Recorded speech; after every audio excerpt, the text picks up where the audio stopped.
नमस्कार दोस्तों, मैं हूं डॉक्टर गुरप्रीत सिंह और आज हम बात करने वाले हैं वियग्रा के बारे में। कॉमन नेम जो फेमस है वो है वियग्रा और एक्चुअल जो इसका साल्ट होता है वो होता है सलिंडाफिल। अलग अलग ब्रांड नेम के नाम से आती है, लेकिन मोस्टली कॉमन जो है वो वियग्रा जो है वही फेमस है, वही सब लोग इस्तेमाल करते हैं। आज उसके बारे में डिटेल से बात करेंगे, क्यों लोग उसका इस्तेमाल कर रहे हैं। साइड इफ़ेक्ट लगभग बहुत से लोगों को पता है कि वो सिर में दर्द होगा, थोड़ा पेट अपसेट हो सकता है, वो सारा कुछ लगभग सबको पता है। सबसे पहले बात आती है कि इसका इस्तेमाल आज के टाइम में बहुत ज़्यादा बढ़ गया है। वो क्यों बढ़ा है? देखिए, मोस्टली जो लोग हैं वो वियग्रा का इस्तेमाल घर में नहीं कर रहे। जब भी कोई अपनी गर्लफ्रेंड के साथ डेट पे जा रहा है, किसी दूसरे के साथ जा रहा है, तब वो वियग्रा का इस्तेमाल करता है। क्योंकि हमारा माइंड जो सेट है ना, वो ये होता है कि हम मुश्किल से मिलने के लिए जा रहे हैं, जितनी बार भी इंटरकोर्स करेंगे उतना ही ज़्यादा बढ़िया है। तो वो नेचुरली तो हो नहीं पाएगा, क्योंकि एक बार अगर कोई आदमी इंटरकोर्स करता है तो वीर्य निकलने के बाद 15-20 मिनट उसे दोबारा इरेक्टाइल में आने में, उसके लिंग में तनाव आने में लग जाता है। लेकिन उस टाइम पे क्या होता है कि सबको होता है कि और ज़्यादा और जल्दी, तो उसके लिए जो है वो वियग्रा का इस्तेमाल करना शुरू कर देते हैं। एक्चुअल में वियग्रा क्या करता है, हमारा जो है ब्लड फ्लो थोड़ा बढ़ा देता है, स्पेशली जो हमारी इंद्रिय है उसके आसपास, उससे तनाव जल्दी आ जाता है। लेकिन आजकल बहुत से लोगों को यही नहीं पता कि इसका इस्तेमाल था क्या। वो वियग्रा का इस्तेमाल टाइमिंग बढ़ाने के लिए कर रहे हैं, जिसमें वो कोई फ़ायदा नहीं करती।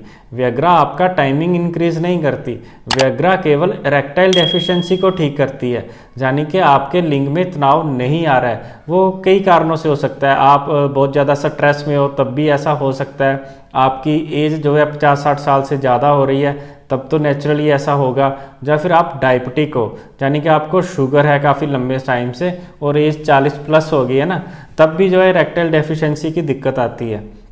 लेकिन आजकल जो है वो बिल्कुल यंग एज, हमारे पास जो पेशेंट आते हैं वो 20, 22, 23, 25 साल के लड़के हैं, वो वियग्रा का इस्तेमाल कर रहे हैं और वो सीधा 100 mg ले रहे हैं। क्योंकि एक बार 50 mg 2-3 बार ली, उन्हें लगा कि नहीं यार उतना अच्छा रिजल्ट नहीं मिला, क्योंकि उनके माइंड में ऐसा है कि शायद इससे टाइमिंग बढ़ जाएगी और वो 50 से सीधा 100 mg में चल जाते हैं।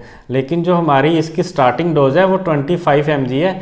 अगर आप अपने लोकल मार्केट में चले जाओगे ना, मेडिकल पे, उसके जाकर बोलोगे कि भाई साहब हमें वियग्रा 25 mg चाहिए, तो आपको मिलेगी नहीं, सीधा 50 और 100 मिलेगी। क्योंकि इसकी जो स्टार्टिंग डोज है वो कोई ले ही नहीं रहा, सीधा 50 और 100 से शुरुआत कर रहे हैं। इसी तरह जो है इसके साथ एक फैमिली का मिलता जुलता टडिनाफिल आती है, उसके साइड इफ़ेक्ट जो है वो वियग्रा की टैबलेट से कम है और उसका जो लाइफ है वो लगभग इससे डबल ट्रिपल है। वो लगभग 24 से 48 घंटे आपके ब्लड में असर करती है। वियग्रा केवल 4 से 5 घंटे का असर रहता है, टडिनाफिल का 24 से 48 घंटे तक इसका असर रहता है। लेकिन उसकी जो स्टार्टिंग डोज है वो 2.5 है, लेकिन लोग सीधा 20 mg ले रहे हैं।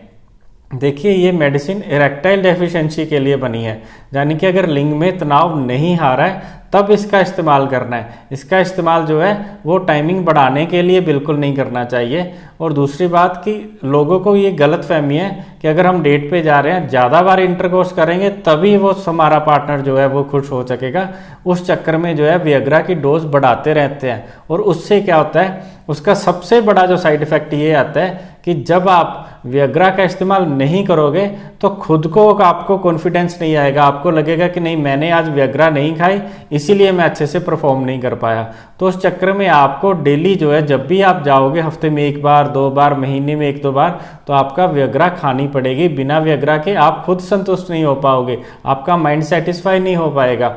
और उस चक्कर में क्या होगा कि अगर आप नेचुरली बिना वियग्रा के किसी के साथ आप इंटरकोर्स करने की कोशिश करते हो तो तनाव आना धीरे धीरे कम हो जाता है। आपको रेगुलर वियग्रा की गोली खानी पड़ती है, जिसके साइड इफ़ेक्ट हमें देखने को मिलते हैं। क्योंकि हमारे पास ऐसे पेशेंट आते हैं जो पिछले 3, 4, 5 सालों से रेगुलर जो है हर हफ्ते में 10 दिन में एक वियग्रा की टैबलेट खा रहे हैं उनके ऊपर मैंने देखा है कि आयुर्वेदिक मेडिसिन का जो रिजल्ट आने में काफ़ी टाइम लग जाता है। ऐसा नहीं है कि तुरंत रिजल्ट आ जाएगा। नॉर्मल पेशेंट को जब हम अगर इरेक्टाइल डेफिशिएंसी यानी कि लिंग में तनाव नहीं आ रहा है उसकी मेडिसिन देते हैं तो 10 से 15 दिन में रिजल्ट हमें पॉजिटिव रिजल्ट देखने को आराम से मिल जाता है। लेकिन जो रेगुलर वियग्रा का इस्तेमाल कर रहे हैं उनमें ऐसा नहीं मिलता, उनमें कम से कम 20-25 दिन, महीना, 1.5 महीना भी लग जाता है। फिर जा कर के मेडिसिन की डोज भी हमें ज़्यादा देनी पड़ती है और रिजल्ट भी हमें कम मिलता है। इसलिए वियग्रा का जो है वो गलत इस्तेमाल करने से आप बचिए। इसका इस्तेमाल जो है वो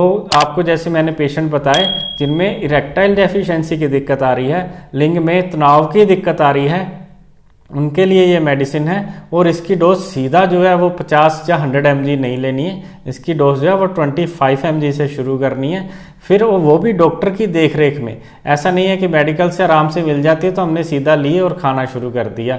ये बिल्कुल लास्ट में इस्तेमाल की जाने वाली मेडिसिन है, इसे तुरंत सीधा आपको इस्तेमाल नहीं करना है।